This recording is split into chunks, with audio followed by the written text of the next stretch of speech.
Sejak dia muncul menyebut nama naga ya. Saya ingatkan nih ya. Ini Indonesia, Bung. Ya. Ini Indonesia.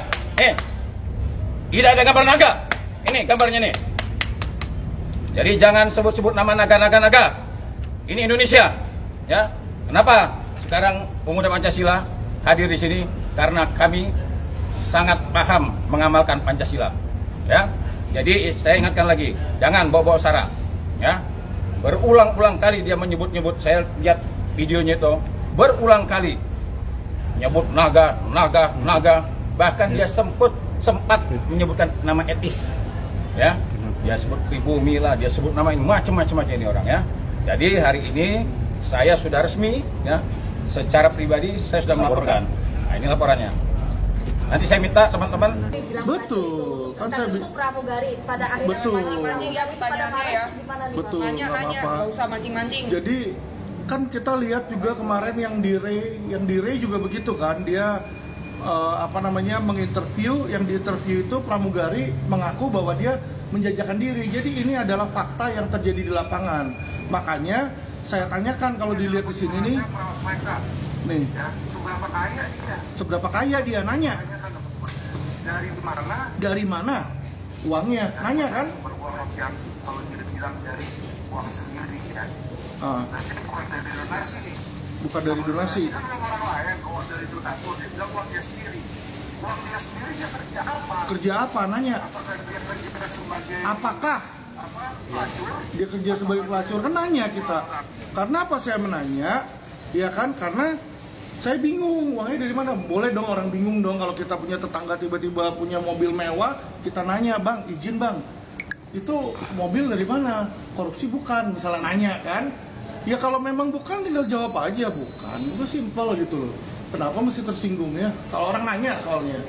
Pak Alvin, ini kan tadi kan Novi dari Komnas Perempuan juga ke Polda untuk melaporkan Pak Alvin kembali. Jadi ada 2 laporan yang terkait. Gak apa-apa. Undang-undang kekerasan.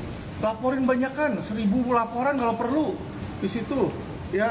Dan dia memang orang nggak ngerti hukum, kalau dia laporin deliknya sama ya, itu aja ya, itu nanti juga pasti digabung jadi satu ya. Jadi teman-teman tahu yang contoh laporan jaksa itu kan ada ratusan laporan tuh dari Sabang sampai Merauke ya. Di situ apakah satu-satu jalan sendiri-sendiri? Tidak, teman-teman, digabung jadi satu. Karena kenapa? Deliknya sama ya.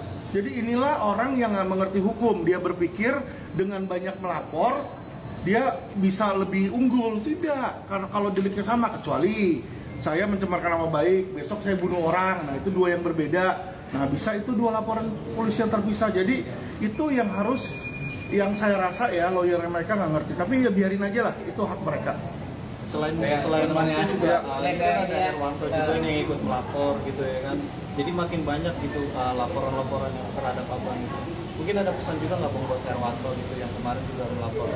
Apakah ada langkah hukum selanjutnya? Iya, saya akan bikin laporan tandingan dong di situ. Ya kan, ini kan saling mengejek antara dia sama saya. Dia ngejek saya ngejek dia, kan hal yang normal. Jadi kalau dia laporin saya karena ngejek dia, saya juga akan laporin dia karena mengejek saya. Itu aja. Ya, oke, thank you teman-teman. Nanti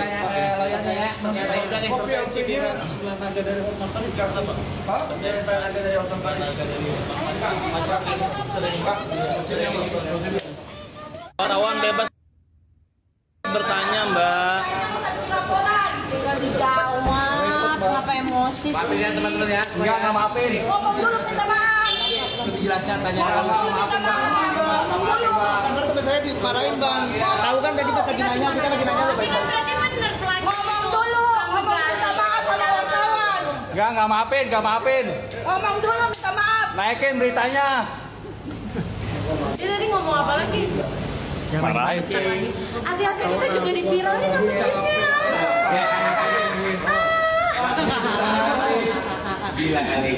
Orang nanya kok, wajar ya. Tapi emang benar statement lu tadi. Kan dia bilang pramugari. Ini bisa jadi pelacur. Berarti kan Statementnya pramugari bisa jadi pelacur kan semuanya. Benar nggak? Kok marah banyak? Takut diserang banyak. Mana sih? itu anaknya kan? Istrinya. Iya.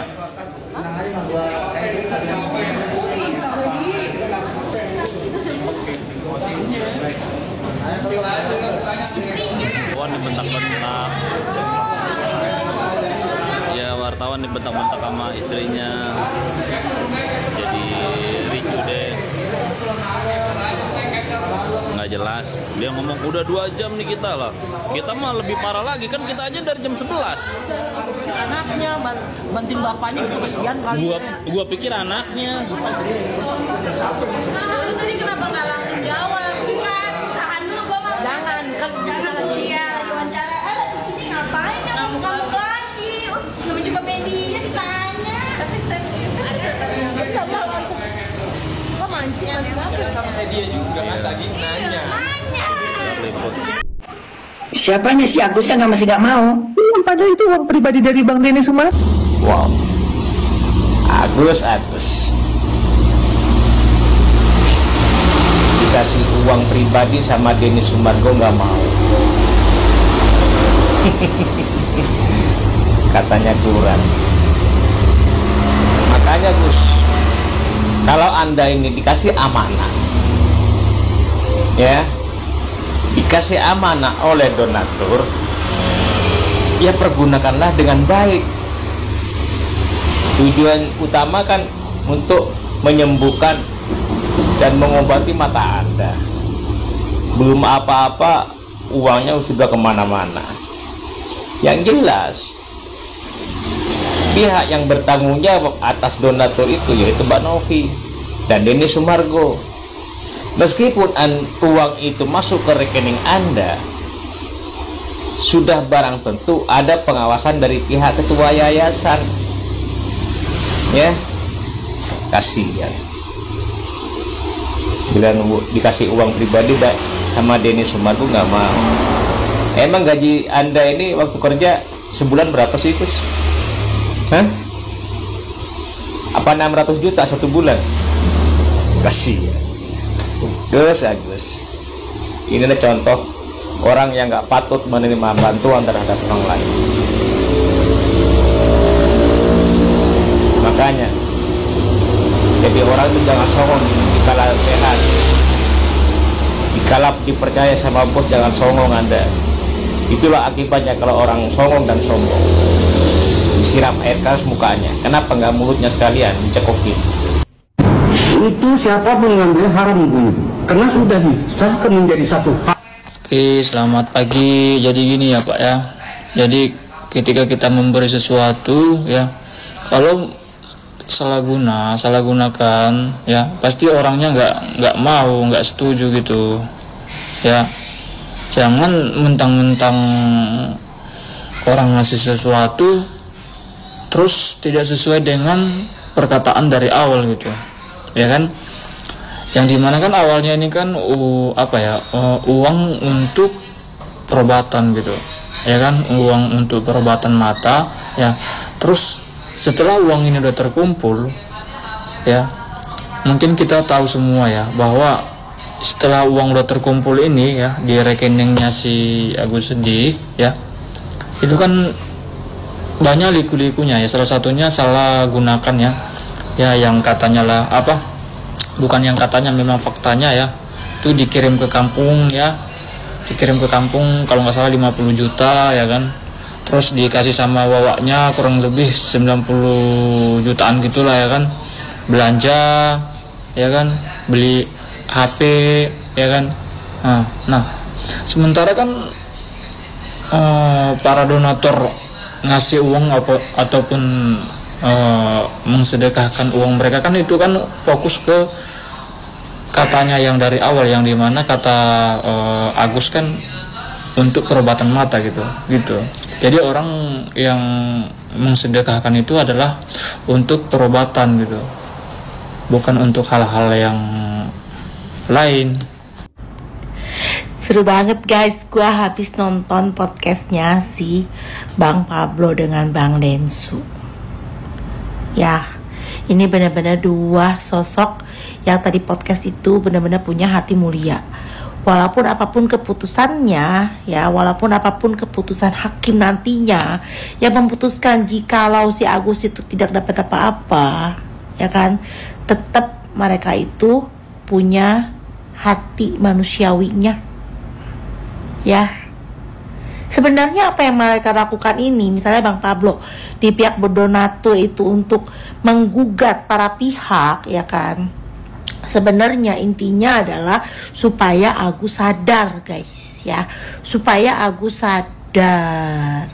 Itu sih intinya dari yang gua tangkep, ya, dari yang gua tangkep, supaya Agus ini sadar gitu ya, guys.